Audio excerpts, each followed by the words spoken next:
Hi everybody, my name is Ajanet Oberg and I'm actually one of the psychology members here at MSJC. I'm a department chair at Menifee as well, and I'm serving as the department lead for the mini paper this semester. So I want to introduce you to the study and make sure that you fully understand the study as you begin to write your mini paper. You'll be writing your mini paper in groups, and each group will decide what variable they're going to examine. The study includes two different independent variables. That's gender identity. Your candidates are either cisgender or genderqueer, and you're studying differences in hiring recommendations between cisgender and genderqueer candidates, or differences in overall ratings between cisgender and genderqueer candidates. The second variable option is race. So for this research question, you're asking, do hiring recommendations differ between Asian and Caucasian candidates? Or do ratings differ between Asian and Caucasian professors?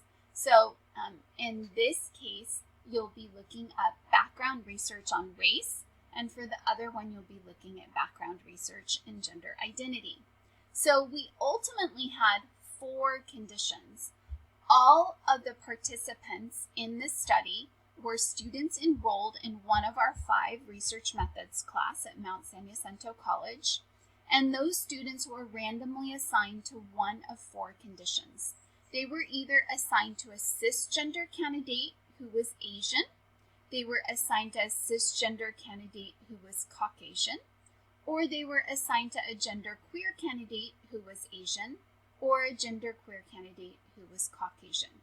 Now, for the purposes of your papers, you're only going to focus on gender or race. So you're going to talk about participants being randomly assigned to one of 2 conditions. You have one IV, and that's your gender identity or one independent variable, and the 2 conditions will either be cisgender or genderqueer. You'll have one IV as being race, and the 2 conditions will either be Asian or Caucasian. So remember, independent variables are variables that correspond to experiments. In this case, we know it's an experiment because we randomly assigned participants to either condition. So we, as the researchers, had full control over which condition you are exposed to. And so we manipulated that independent variable by deciding how many groups would be included in that independent variable or how many conditions. In our case, just 2. For identity, gender identity, it's cisgender or genderqueer, and for race, it's Asian or Caucasian. So we manipulated how many conditions, and we randomly assigned individuals to one of those conditions. And so it's a full experiment with one IV, and you select which IV you want to focus on.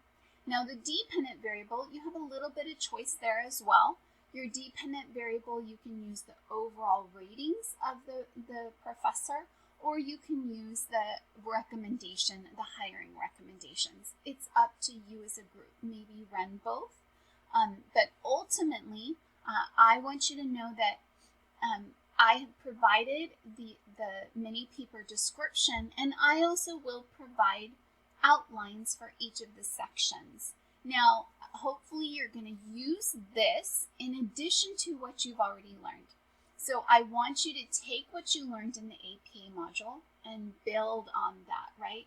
I also want you to use the articles that you pull for your literature review, for your introduction, and recognize that each one of those serves as a template for what your paper should look like. So what do they have in their introduction? How is their introduction structured? That is a model for you, in addition to following all the rules and the guidelines that we discussed in the APA manual. So you have already some learning to build into this paper. If you're still confused when you're starting to write the introduction, that's normal, right? That's why we do 3 different studies. This is a mini paper.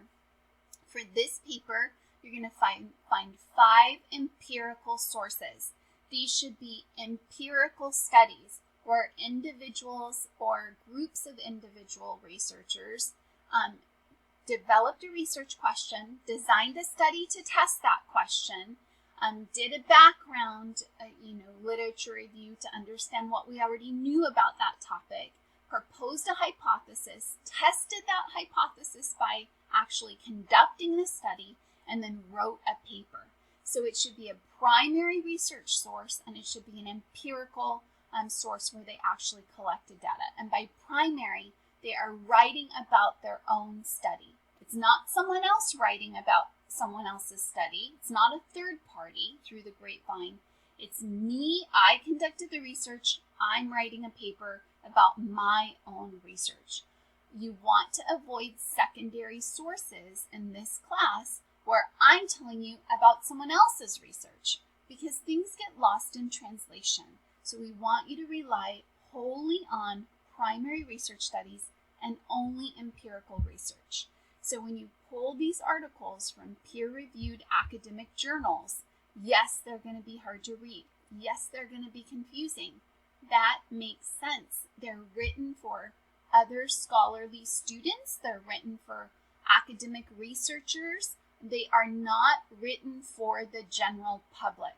So we are teaching you how to review scholarly work to inform your perspectives and your future professional decision making, okay? And we are giving you the training and foundation to be able to conduct that research yourself.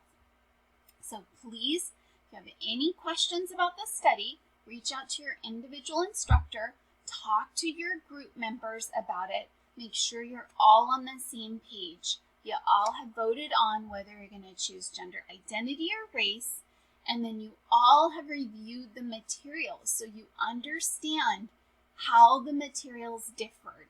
They didn't differ at all. The only thing that differed between them is whether you saw the picture of a Caucasian candidate or the picture of an Asian candidate, whether you saw the name of a Caucasian name, Nelson, or Nguyen as an Asian name, and whether the individual in their cover letter identified as cisgender or genderqueer, and whether their pronouns either were she, her, or hers for the cisgender candidate, or they, them, or theirs for the genderqueer candidate. So make sure you review all the materials, you thoroughly understand the study. I'm just going to open one applicant materials, and you can see, other than whether they identified as cisgender or genderqueer, their last name and their pronouns, the picture differed, again, name, pronouns, and email differed. Everything else was exactly the same. So again, how I operationally manipulated race was I either presented you as someone that was Alex Nguyen with an Asian picture, or I presented you with Alex Nelson with a Caucasian picture. How I manipulated and operationally defined gender identity, the cover letter either specified cisgender woman or it specified a genderqueer identity. It either included she, her, or her pronouns in the cover letter and the resume, or it included they, them, their pronouns. Everything else is exactly the same. Nothing else differs between the sets of materials that you have, okay?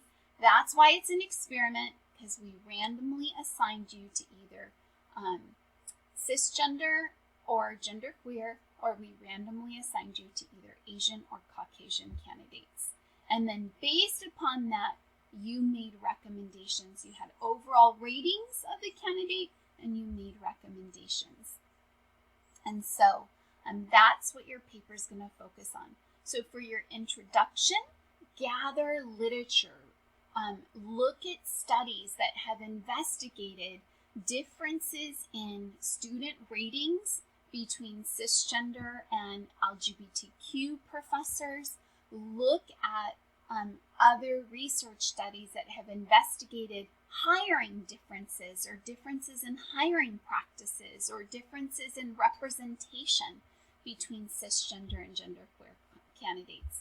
And then you may not be able to find specifically Asian candidates, but you are going to find differences in Caucasian and people of color in these positions. So look at how students view or rate professors of color differently from Caucasian professors. Look at hiring practices and how those differ between Caucasian professors and professors of color. And so hopefully that gives you some good background information when you're writing your introduction. Remember, you're going to start out broad and talk about, hiring practices in higher education. That's effectively what we're talking about. You're going to get in and talk about whether it's race or gender, review the literature review and the studies that you locate on those topics, and then you're going to narrow your introduction and close it with a discussion of our study. And our study, you're going to present one of two research questions. You're going to discuss what your IV was and the conditions, and you're going to discuss your DV as being hiring recommendations or ratings, student ratings, either way or both, whichever you prefer. Okay, so enjoy, and you'll see me in future recordings going over your method and your results.